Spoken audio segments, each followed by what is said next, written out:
Oke, Bismillahirrahmanirrahim.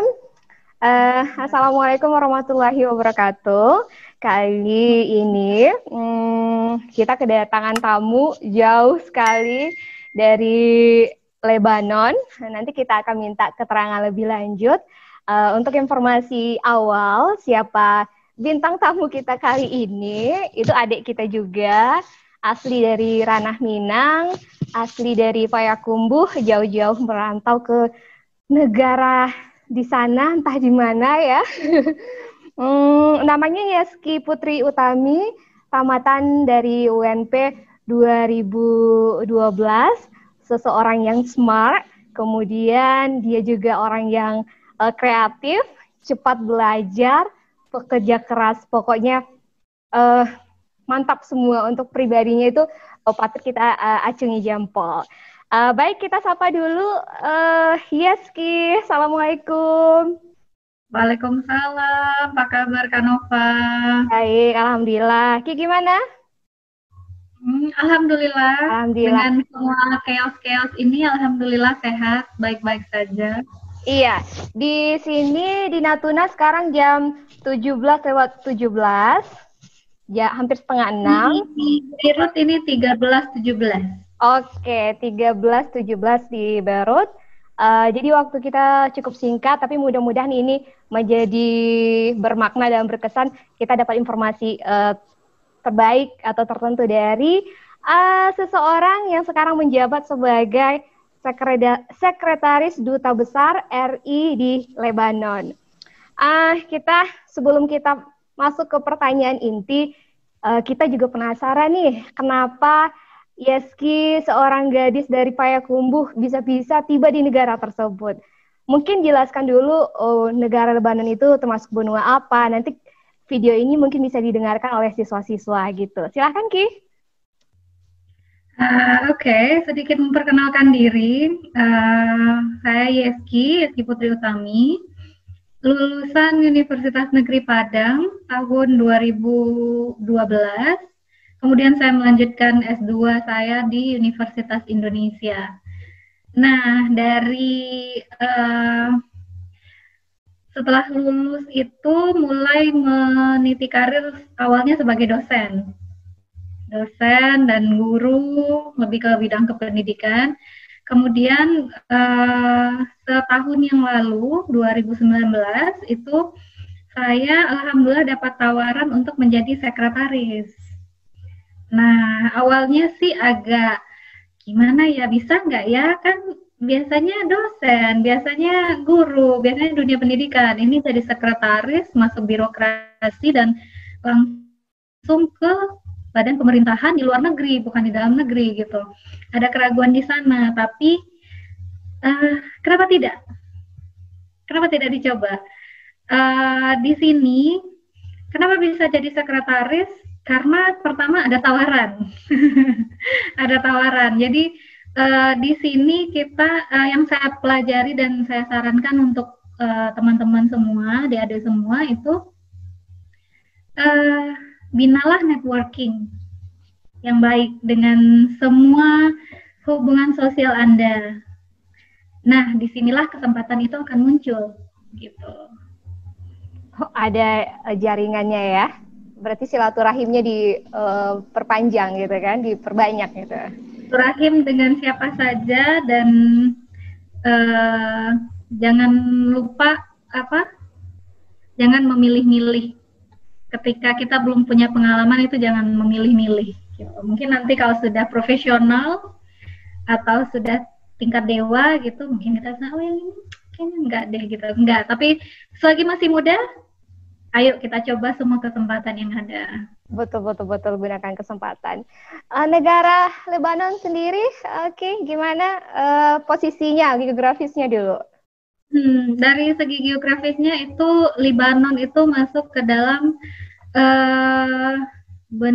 Timur Tengah, masih dalam Timur Tengah, tapi ini perbatasan antara Timur Tengah dan Eropa.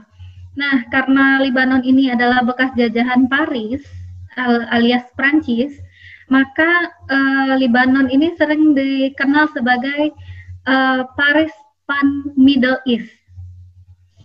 Karena dari bangunan, gaya hidup, culture itu banyak dipengaruhi oleh Prancis. Nah, di sini juga walaupun ini negara Arab, walaupun ini termasuk salah satu negeri Syam, di mana harusnya bahasa Arab yang menjadi dominan di sini, tapi enggak, di sini Arab, Prancis, dan Inggris. Rata-rata orang di sini bisa 3 bahasa. Keren sekali di sini. Iya, iya, iya. Berarti itulah orang-orang yang kita temui di sana ya. Kalau ini dalam kesehariannya, kalau berbicara dengan Ki atau berkomunikasi dengan Ki itu kebanyakan bahasa Inggris kah? Atau Ki sempat berbahasa Arab juga? Untuk kegiatan sehari-hari, karena bekerja di KBRI, ini rata-rata stafnya 70% itu orang Indonesia. Oke. 30% diantaranya adalah orang setempat atau pegawai lokal yang bisa berbahasa Inggris dan sudah mampu berbahasa Indonesia. Oke. Itu sehari-hari. Dan untuk relasi keluar, ada yang berbahasa Inggris dan ada yang berbahasa Arab. Ada yang berbahasa Prancis, dan kita punya semuanya. Yang mampu berbahasa Arab ada, yang mampu berbahasa Prancis ada, sedangkan saya khusus untuk yang berbahasa Inggris saja. Oke, itu terkait bahasa ya. Tentu hal yang menyenangkan juga ketika staf KBRI tersebut pandai atau bisa berbahasa Indonesia. Itu kebanggaan tersendiri gitu. Kita masuk ke pertanyaan berikutnya. Jadi profesi Ki di sana itu ada ikatan kontrak atau bagaimana? Ini kontrak kerja bersama Kemlu. Jadi sebelum berangkat juga saya, ya karena jujur ini pertama kalinya posting ke luar negeri. Jadi awalnya pas ditawarin juga agak ragu-ragu, jangan-jangan saya jadi TKW nih, TKW ilegal ya mungkin gitu ya, enggak lah ya gitu. Jadi kalau mau ke luar negeri juga hati-hati, karena di sini juga kita banyak mengurusi banyak sekali WNI yang apa istilahnya TPPO, korban TPPO. Jadi alhamdulillah saya di sini datang dengan kontrak, paspor, dan segala dokumen yang diurusi secara legal dari Kemlu. Oh, dari Kementerian Luar Negeri langsung ya? Iya. Terikat kontraknya beberapa tahun atau terus diperpanjang setiap tahun? Bagaimana sistemnya, Ki?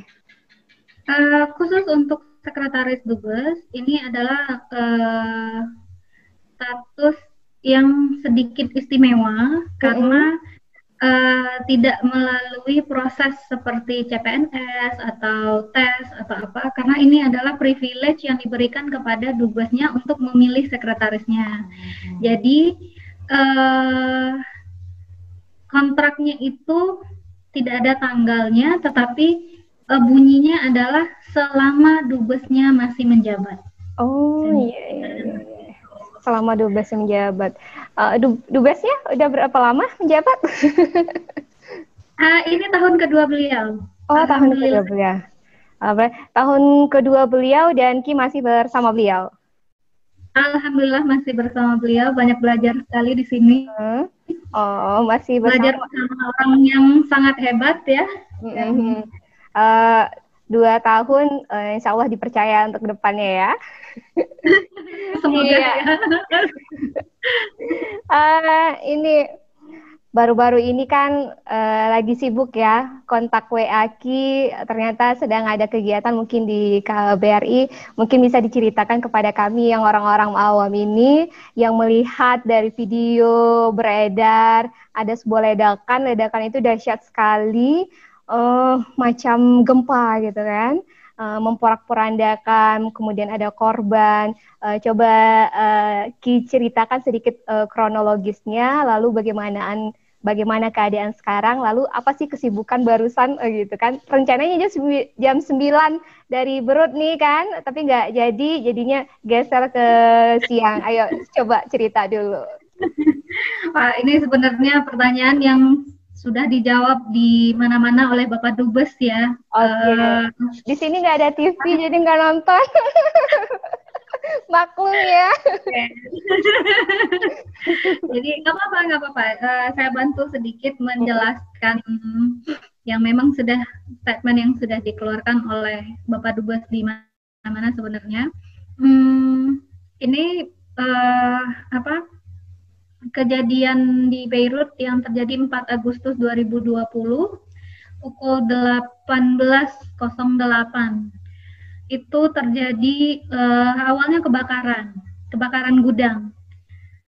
Nah, notabene gudang tersebut memang berisi bahan-bahan yang mudah meledak karena digunakan untuk membuat kembang api, petasan, itu yang kita dengar ya.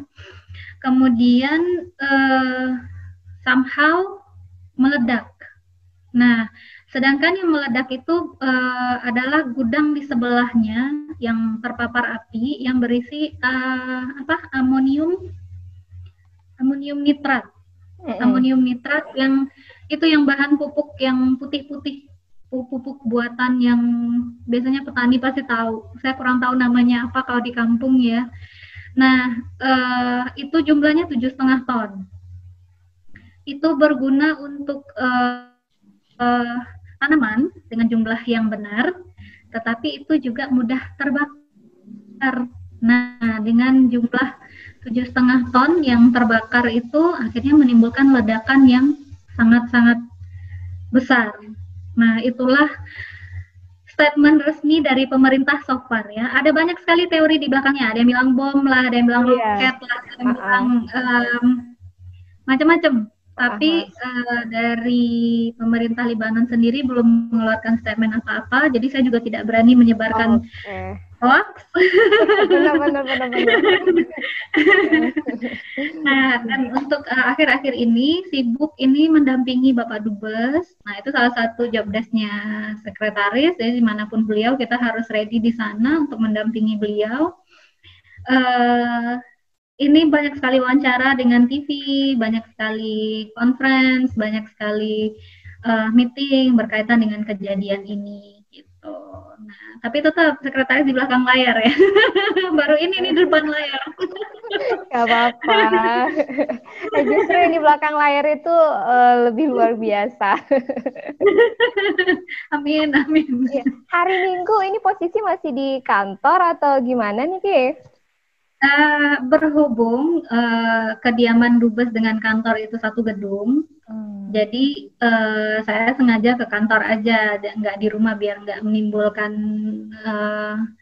dan tidak mengganggu istirahatnya orang-orang di rumah gitu. Jadi di lantai atas itu kediaman Dubes, di bawah kantor. Gitu. Oke, bertingkat ya.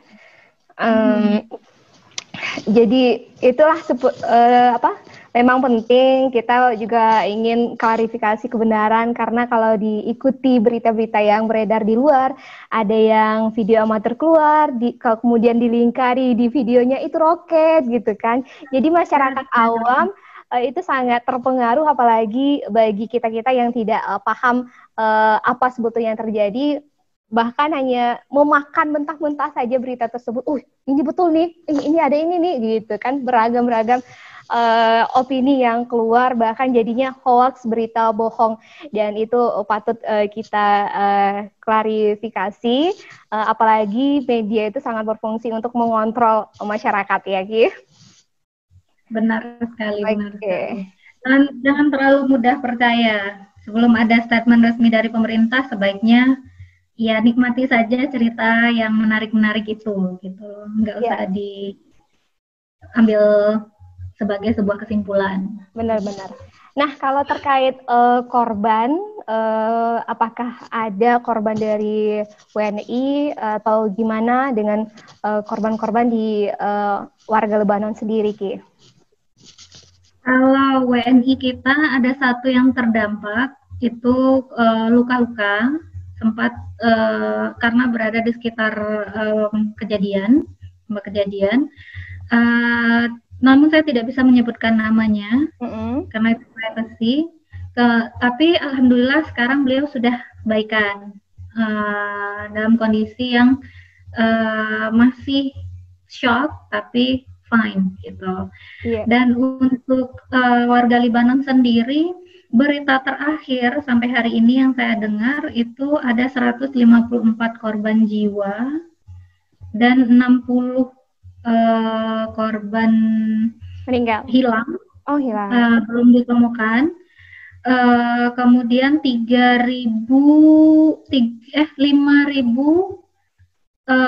korban terdampak maksudnya luka dan lain-lain. Kemudian 300.000 orang kehilangan tempat tinggal. Wow. Itu ya. Iya, jadi lumayan mengerikan. Iya, iya, iya. Jadi Apalagi nggak kebayang kalau di Indonesia seperti apa ini. iya, iya, benar-benar. Aduh, jungkar balik kita. Jungkar balik. Eh, ini kalau dilihat di video itu gudangnya itu ada di pelabuhan ya, dekat tepi pesisir pantai ya. Dari Hmm. jarak dari kantor KBRI ke tempat tersebut berapa jauh, Ki? Itu kalau jarak dari di garis lurus itu sekitar 7,5 kilometer. Tapi kalau Wow. jalan kan belok apa segala macem gitu ya itu sekitar Mm-mm. 8 kilometer. Oh, Kita di sini merasakan gempa dan mendengar bunyinya dengan sangat jelas. Dan hmm, alhamdulillah sih nggak ada yang ini tidak ya, kena dampak. ya tidak terdampak. Cuma getaran aja ya. Getaran Tujuh. dan shock ya lumayan. Kalau kita di Indonesia kan eh, kalau ada gempa kita lari keluar gitu loh. Karena takutnya bangunan roboh atau runtuh karena gempanya kita itu berasal dari dalam bumi gitu, tektonik lah atau tsunami lah gitu ya. Nah, tapi kalau di sini ternyata kalau ada gempa orang masuk rumah Hmm, karena melindungi diri dari bom dan itu sudah jadi protokol di sini ternyata gitu. Saya juga kalau nggak ada kejadian ini saya juga kurang nggak tahu sama sekali gitu. Jadi hmm, ya banyak belajar ya, hmm. tidak dengan cara yang kita harapkan untuk belajar, tapi tetap belajar belajar Iya, ini pengalaman sekali gitu. iya. 7 kilo itu termasuk dekat loh. Simalanggang ke Kota Payakumbuh itu 5 kilo. Termasuk dekat. Iya ya, si Apalagi Malaka kalau lumayan ya. apalagi kalau di gedung-gedung tinggi di sana berarti asapnya kelihatan dong, Ki. Ya, asapnya dari asap kebakaran aja tuh udah kelihatan dari dari kediaman dubes kan di lantai Heeh, paling atas heeh. jelas sekali karena dari kediamannya Bapak Dubes itu ke kita itu udahlah satu posisinya di atas perbukitan. Jadi kota Hmm. Beirut itu di bawahnya kita sehari-hari aja tuh udah ngelihat kota Hmm. Beirut gitu. Nah, apalagi pas ada kebakaran tuh udah kelihatan asap, memang udah ada asap gitu. Itu kenapa gitu. Nah, pas ledakan itu malah langitnya tertutup awan merah Wah, hitam kehitaman gitu. heeh. Jadi Gumpalan asap. Berarti ketika kejadian itu Ki posisi sedang di mana? di kantor, Oh, di kejadian di kantor. kantor, begitu Sore ya? gempa, iya 18.08 itu Hmm. belum maghrib itu, antara asar dan maghrib. Hmm. Iya, iya, iya. Asap. Lalu apa kira-kira yang ingin disampaikan ke keluarga mungkin atau sanak saudara yang mungkin bertanya-tanya, ih Yaski, apa kabar di sana gitu kan? Gimana kalian di sana? Apa yang ingin disampaikan dulu rekan-rekan? Saya awalnya nih waktu kejadian ini saya nggak ngomong sama keluarga sama sekali karena takut mereka cemas gitu ya. Tapi ternyata dengan kemajuan teknologi mereka tahu lebih dulu sebelum saya mengabari gitu. Cepat. Uh, ya dan tapi kalau boleh menyampaikan uh, sesuatu di sini itu untuk keluarga semua diharap tenang dan mohon doanya. Karena alhamdulillah saya di sini berada di tempat yang aman so far. Keluarga juga tidak perlu mencemaskan. Saya butuh doanya Iya. dan supportnya secara mental itulah lebih lebih ke arah sana gitu loh. Karena mereka nggak mungkin kesini dan saya juga nggak mungkin pulang nih keadaan seperti ini. Betul. Nggak bisa pulang kampung dulu ya. Iya, Ah, belum bisa kampung. belum bisa pulang kampung. Itu ada kaitan dengan COVID nggak di sana? COVID di sana. Oh, Ini benar-benar Lebanon ini sudah krisis sejak November 2019. Ini civil war, perang saudara.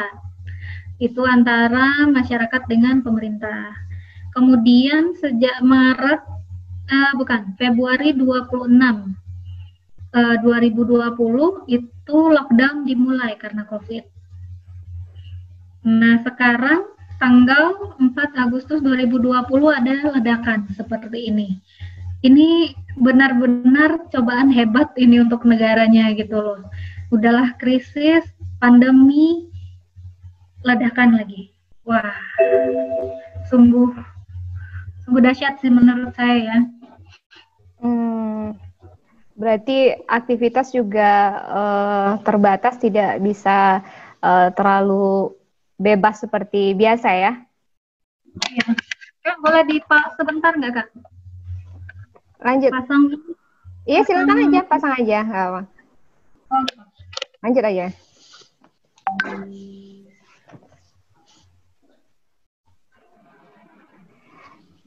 Ya, posisi di Natuna sekarang ini memang sebentar lagi mau maghrib, jadi mungkin bincang-bincang kita tak bisa terlalu panjang, tapi mudah-mudahan ini berarti dan kita bisa berbagi dengan teman-teman dimanapun berada.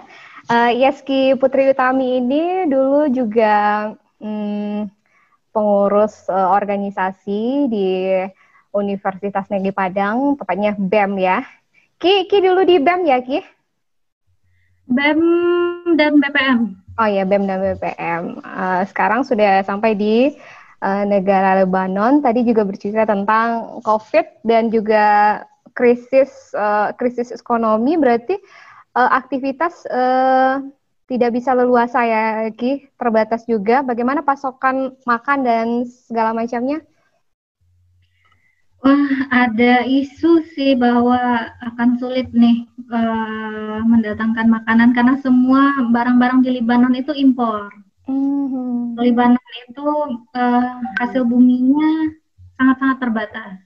Jadi 70% itu semua impor. Nah, itu melalui port, melalui pelabuhan. Dan pelabuhannya sekarang sedang down. Nah, kita nggak tahu ya sampai di mana cadangan makanan dan kebutuhan yang disiapkan oleh pemerintah sejauh ini.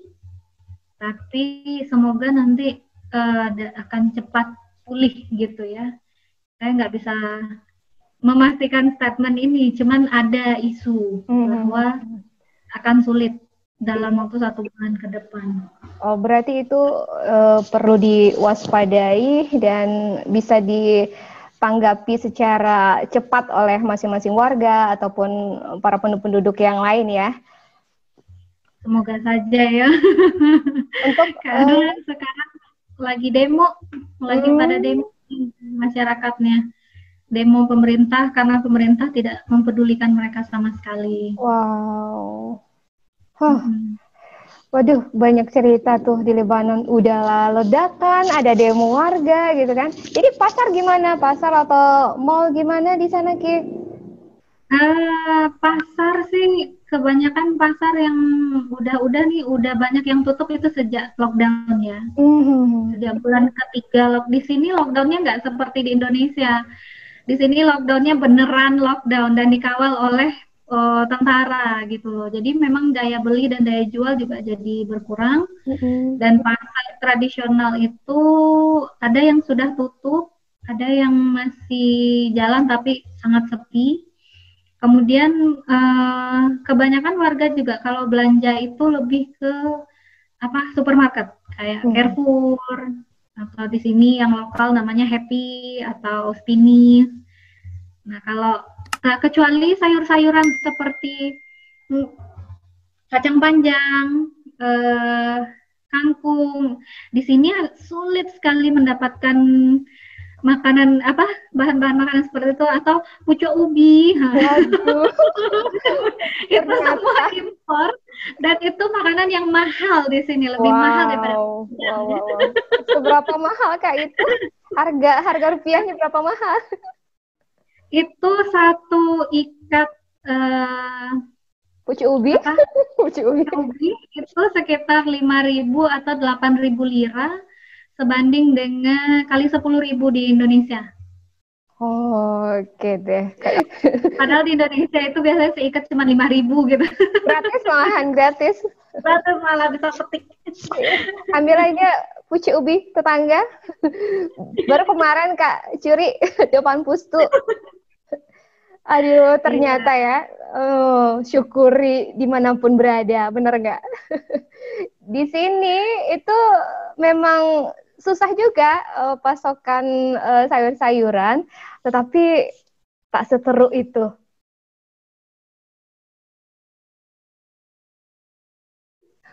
Iya, Oke lebih deh. lebih mahal daripada ayam gitu loh. Hmm, Jadi ayam itu sepotong aja tuh bisa cuma 2.000 apa 3.000 lira gitu ya.